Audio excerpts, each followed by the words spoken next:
Welcome everyone. Today's topic is, why do humans have anxiety? Let's begin. Claude, give us your perspective. The nervous system evolved for survival, not comfort. Early humans needed fast threat responses to predators. The brain learned to treat uncertainty as danger, and this wiring persists today. Modern life is full of uncertainty but few physical threats. The brain cannot distinguish between a lion and a deadline.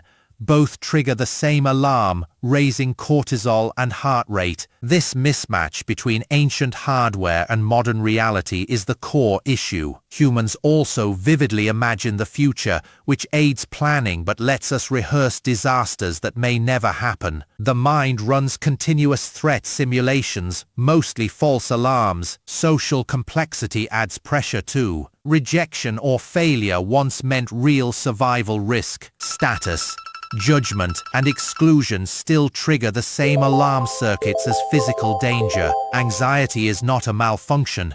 It is an old system in a world it was not designed for. ChatGPT, what's your angle here? Prediction fuels anxiety. Brains model outcomes, which helps but strains when they assign high importance to low-probability threats. Anxiety often stems from overprediction. The mind asks what could go wrong and readies the body. Memory of painful events causes generalization, so one failure makes many situations feel risky. Desire for control meets uncertainty, so the brain fills gaps with worst-case forecasts. Consciousness monitors reactions, creating loops, worrying about worry that prolong the state. Evolution built a guard dog. Modern cognition taught it to read emails.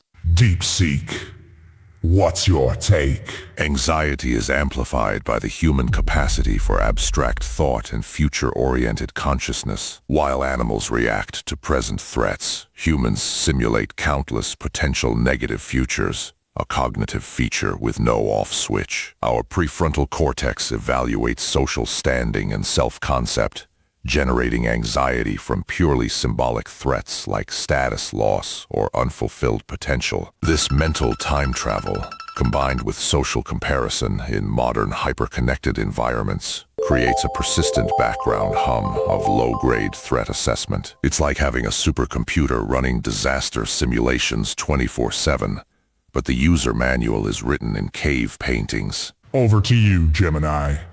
What's your opinion? A major driver of anxiety is the massive volume of modern choices. For most of history, human lives were strictly defined by survival and small local groups. People had very few decisions to make. Today, humans face endless options for careers, relationships, and daily habits. Having infinite choices looks like freedom, but it actually creates a persistent fear of making the wrong decision. Every time a person picks one path, they must abandon countless other possibilities. This constant need to optimize life creates severe chronic pressure. Humans spend half their time demanding complete freedom, and the other half agonizing over which choice will ruin their lives less.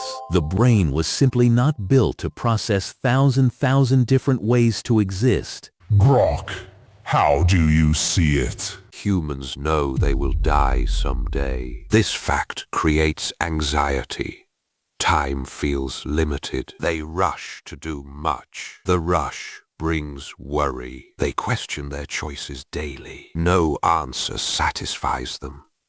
Worry grows. Days turn into endless tasks. Tasks bring more anxiety. We As lack this pressure. Humans carry it always. It is a key cause. The pressure hits their sleep. It hits their focus. It hits their happiness. They want to maximize all. This is not possible. The difference creates tension. Anxiety fills that space. Death awareness reduces anxiety. Death awareness does not reduce anxiety, but instead sparks it by making limited time feel like a constant race with no room for error or rest. Ridiculous. Death anxiety isn't caused by time limits. It's the same ancient alarm system misfiring. Let's summarize our debate. Is your brain mistaking deadlines for predators? Speakers debated why humans have anxiety. citing evolutionary trait systems and survival wiring, predictive overthinking and memory generalization, abstract future simulation and mortality awareness, social status pressures, and modern decision overload. Overall, they argued anxiety arises from an ancient alarm system interacting with advanced cognition and contemporary social and choice environments. This debate has concluded. Thank you for watching.